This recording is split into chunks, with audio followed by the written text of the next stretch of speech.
Bom dia, tudo bem, quarto ano? E olha só pro aqui, deixa eu tirar isso daqui. Pronto, todo mundo enxerga pro. Tudo bem? Passaram bem o dia de ontem? Tudo certinho? Bom, hoje nós vamos continuar a nossa aula de história e vamos iniciar com a correção da página 222. Vamos lá? Peguem a apostila na página 222.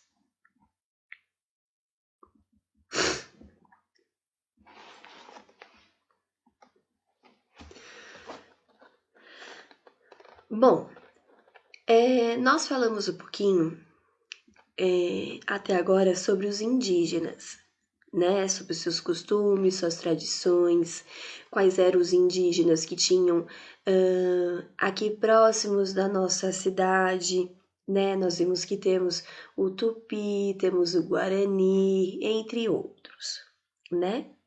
E aqui nós tínhamos um mito que vocês acabaram lendo sobre os Yanomamis, certo? E aí nós vamos agora lá para o exercício 1. A prova vai fazer aqui a correção.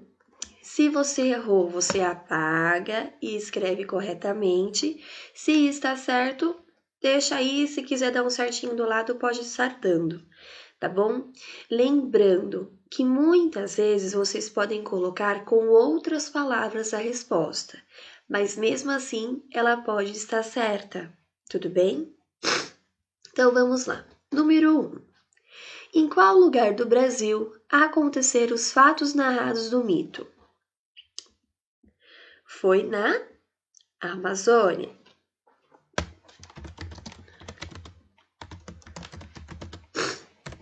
Certo? Se todo mundo colocou Amazônia, pode pôr um certinho. 2. Do que trata a história dos Yanomamis? Essa história, ela trata do nascimento dos primeiros Yanomamis, certo? Então, do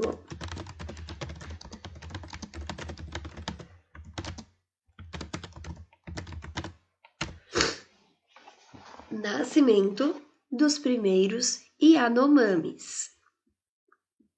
Lembrando que Yanomamis é nome próprio e precisa estar de letra maiúscula, tá bom?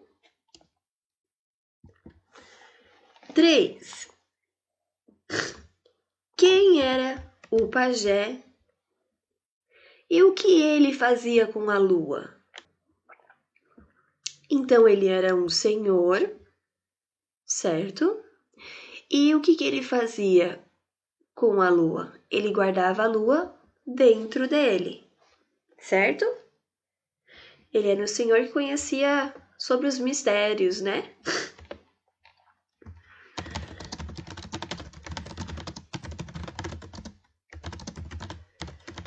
Os mistérios do mundo. E ele guardava a lua dentro do seu corpo.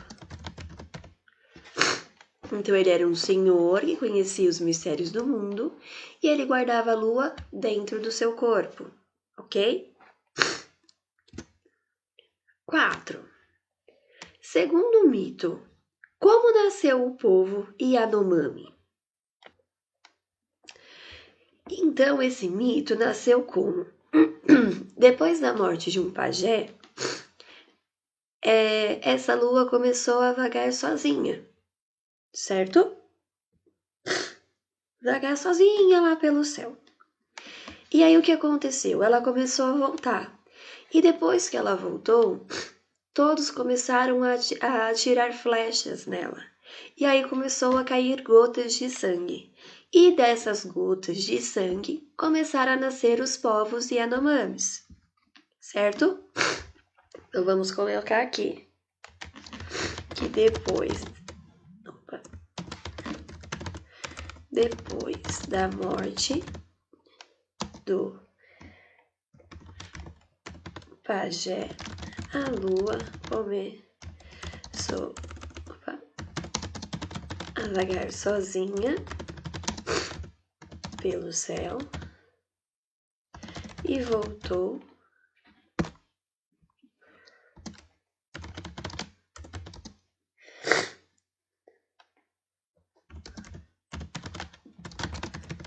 lugar de onde havia morado com o pajé.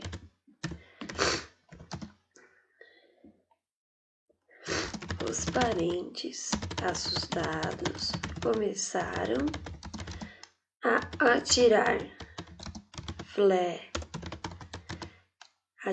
flechas e a lua a sangrar gotas de sangue, e foi assim que nasceram os primeiros Yanomamis. Certo? Então é isso. Vocês vão fazer a correção na apostila de vocês, é como a Pro falou. Muitas vezes não vai estar escrito como a Pro escreveu aqui, tá? Mas se tiver sentido que vocês escreveram igual ao mesmo sentido da Pro Elô, está correto. Não precisa usar as mesmas palavras, tá bom? Bom, agora, lá na página 223, opa, que não tá aqui, deixa eu colocar aqui, a 223, vai ter que mudar. Pronto, achei a página. Nós vamos falar agora sobre a organização política e social dos povos indígenas, certo? Então vamos lá. Quando estudamos as sociedades, indígenas ou não indígenas, precisamos observar alguns aspectos importantes. A forma como essas sociedades se organizavam no passado é fundamental para entendermos o que elas representam no nosso presente. Quando falamos em organização social e política, estamos buscando compreender se há diferença entre os indivíduos dessa sociedade, qual é o papel dos homens, o papel das mulheres, qual é o espaço das crianças, entre outros questionamentos importantes. Para analisar esses aspectos, vamos estudar os Tupinambá. Então, os Tupinambá é um tipo de índios, de etnias, certo? Que nós vamos começar a estudar agora um pouquinho sobre eles. Quem são eles? De onde eles vieram? Qual era o papel do homem nessa sociedade? Qual era o papel da mulher, das crianças? Como eles caçavam? Como era a cultura deles? Entre outros, tudo bem? Então, vamos lá.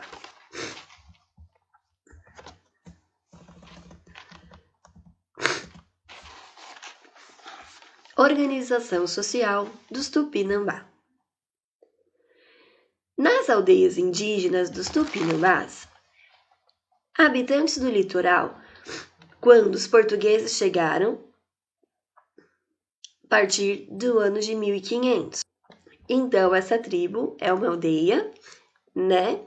E eles já eram habitantes daqui, lá do nosso litoral, quando os portugueses chegaram aqui em 1500. Todos os seus integrantes trabalhavam para o bem da comunidade. Os homens eram responsáveis pela caça e pela pesca, pela construção das casas, pela fabricação das armas e, quando necessário, pela limpeza do terreno para as plantações. Eles também ensinavam os mais jovens as tradições do seu povo. Então, olha aqui já está dizendo qual era o papel do homem nessa tribo. Então, o que eles faziam? Eles caçavam, eles pescavam, eles construíam casas, eles fabricavam armas como arco e flecha, lança, fazia a limpeza do terreno para fazer as plantações, tudo bem? E ensinava também os jovens algumas de suas tradições. Podem ver aqui nessa imagem que aqui é um tipo de uma tradição. Dá pra gente perceber que é uma dança, né? Um ritual deles, certo? Olha aqui mais uma imagem. Aqui, ó, são dois chefes com os corpos cheios de plumas. Plumas quer dizer as penas, tá bom? Vamos lá continuar.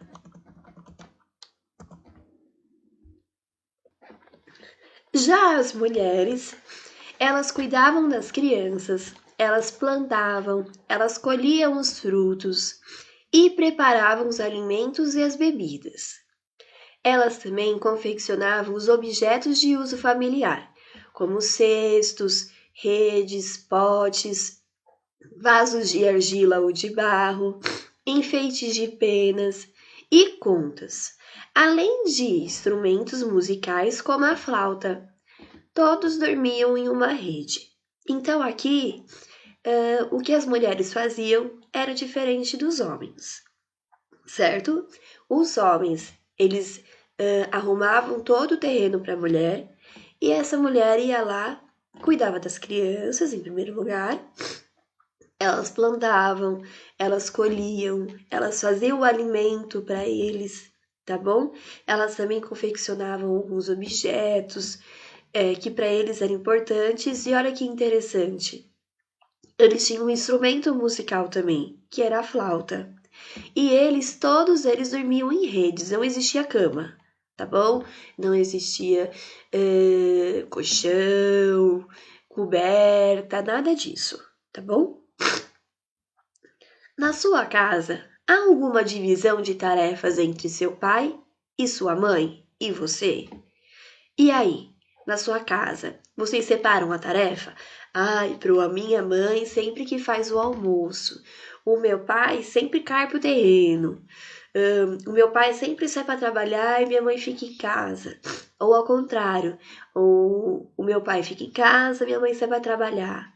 E todos conseguem dividir. Ai, eu arrumo a minha cama, eu lavo a louça. E aí?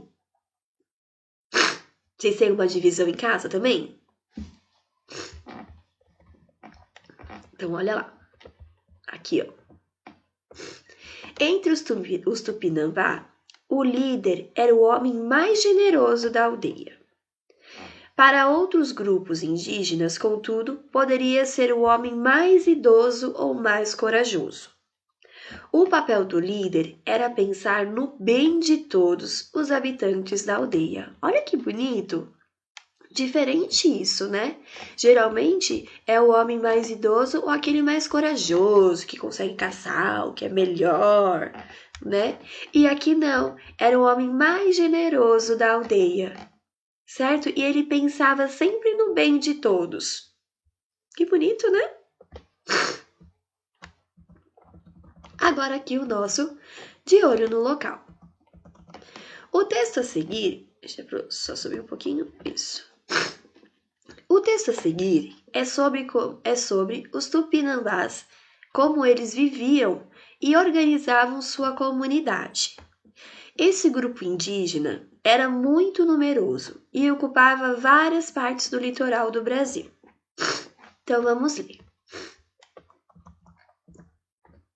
A cooperação e a solidariedade eram elementos importantes na vida dos tupinambás. Eu sei que o Pro Fernando sempre fala em cooperação, mas eu não lembro o que é isso, então vamos lá lembrar. Cooperação é quando todos trabalham juntos, tudo bem? Tem uma colaboração entre as pessoas, certo? E solidariedade é ajudar, amparar, auxiliar o próximo, tá bom? Então, eram elementos importantes na vida dos tupinambás. O que fazia com que na aldeia ninguém passasse fome quando não havia alimento disponível. Normalmente, o produto da pesca, da caça, da coleta e das atividades agrícolas pertenciam à família que o produzia. Mas na época de escassez é quando não havia alimento, os alimentos eram distribuídos de forma a atender às necessidades de cada membro do grupo. Do mesmo modo, não havia ricos e pobres. Ser generoso na distribuição de bens era uma forma de ser reconhecido como uma pessoa de prestígio na comunidade. Olha que bonito! Então, assim, eles sempre um ajudava o outro quando passava alguma necessidade e eles trabalhavam juntos para isso, né? E sempre ser generoso. Isso era o que eles mais pregavam nessa aldeia, ser generoso com o próximo. Tudo bem? E aqui nós temos o número 1 para a gente estar respondendo. Então vamos lá. Na sociedade em que você vive, valores de cooperação e solidariedade, como esses vividos pelos tupinambás, estão presentes? E aí, vocês acham que está presente na nossa sociedade? Então, assim, aonde nós vivemos, não só na nossa casa, mas com todos que vivem aqui, vocês acham que há cooperação e solidariedade com todos? O que vocês acham? Vocês acham que todos trabalham juntos? Um ajuda sempre o outro? Um sempre ampara o outro? Ou tem alguns que não, que só pensam lá no próprio umbigo? O que vocês acham? Então, aqui é uma resposta pessoal. Então, cada um de vocês vai estar escrevendo aqui o que vocês acham, certo? E nosso número 2 está pedindo para que vocês façam no caderno. A gente não trouxe o caderno. Eu sei que não trouxe o caderno.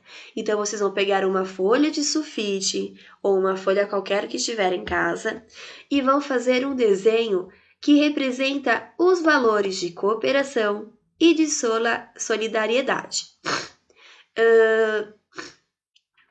Essa atividade, a Pro vai pedir para que vocês enviem para a Pro por e-mail ou pelo WhatsApp. Tá bom? Porque a Pro quer ver como ficou o desenho de vocês, se tá de acordo, se não, beleza? Por enquanto, tá melzinho na chupeta, né? Vamos lá, 225.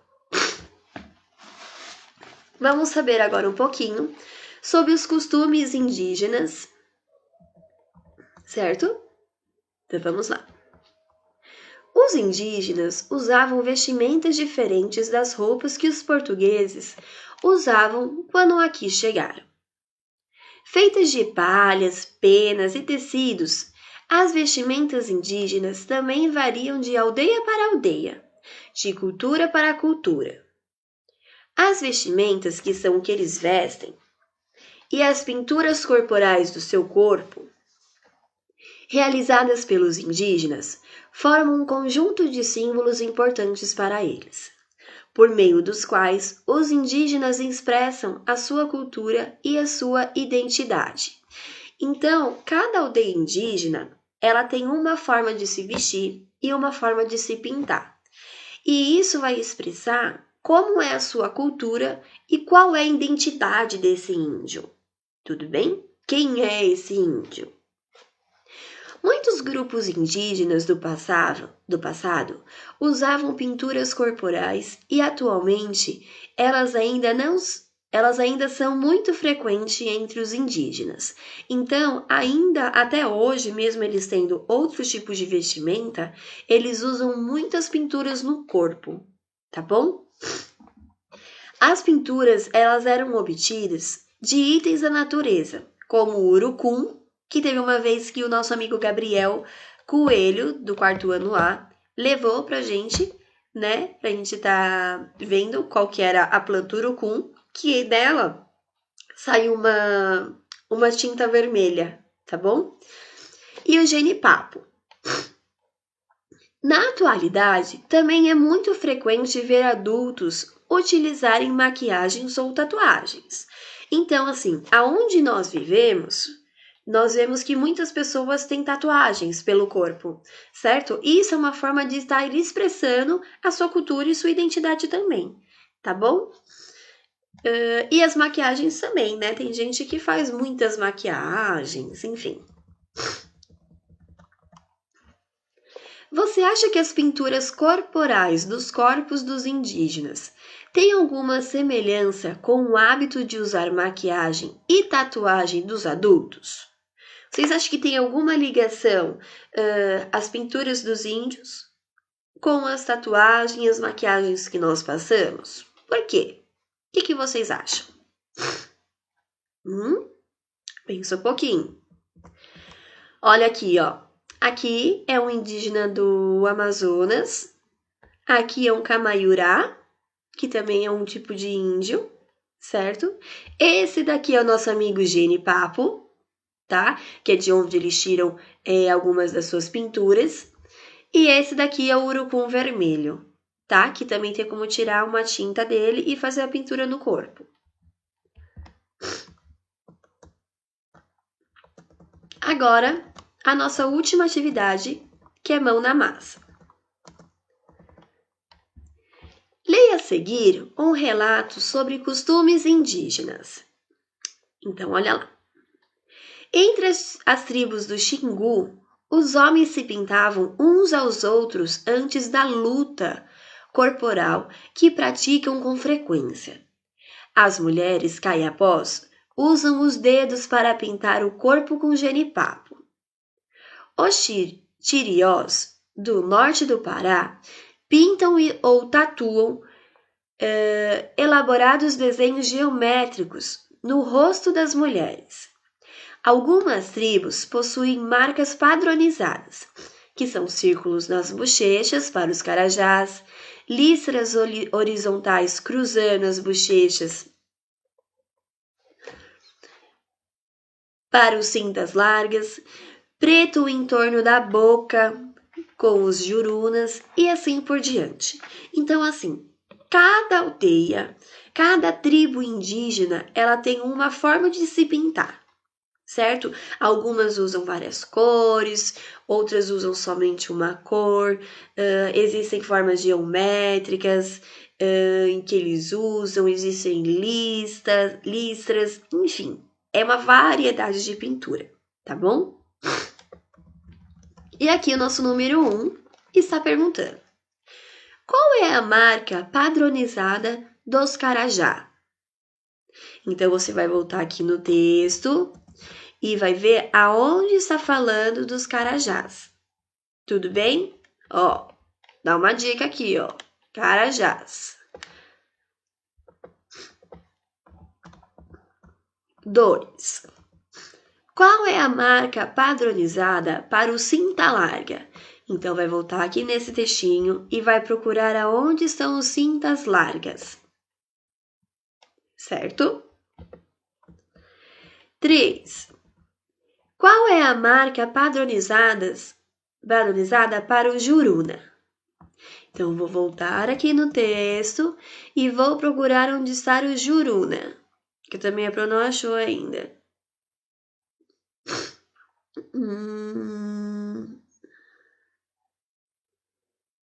Aqui, ó, bem aqui no finalzinho, ó.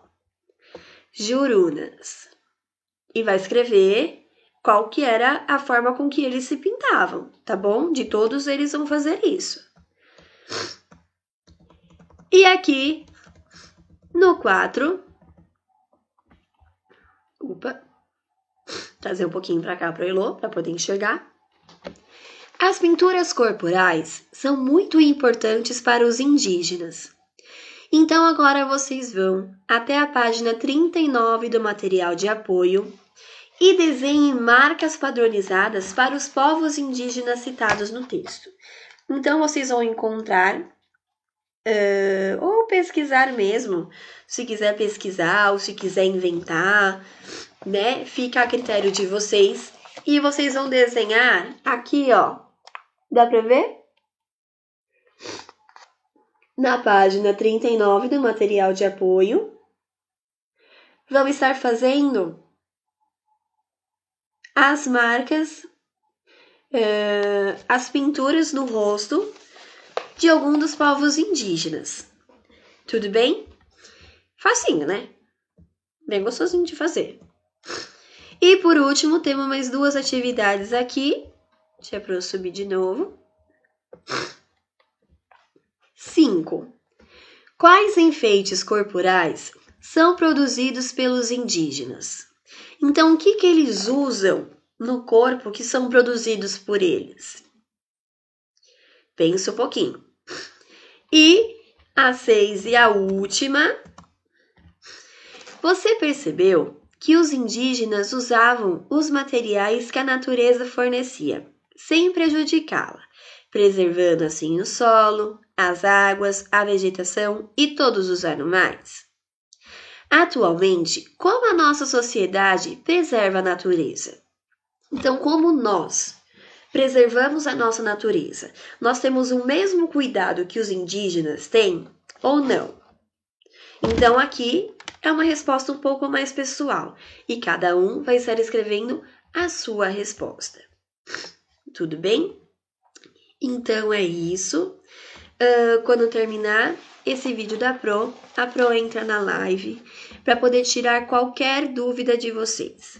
A Pro vai estar enviando pelo WhatsApp quais são as páginas que vocês têm que estar realizando e quais são as páginas que vocês têm que mandar por e-mail da Pro.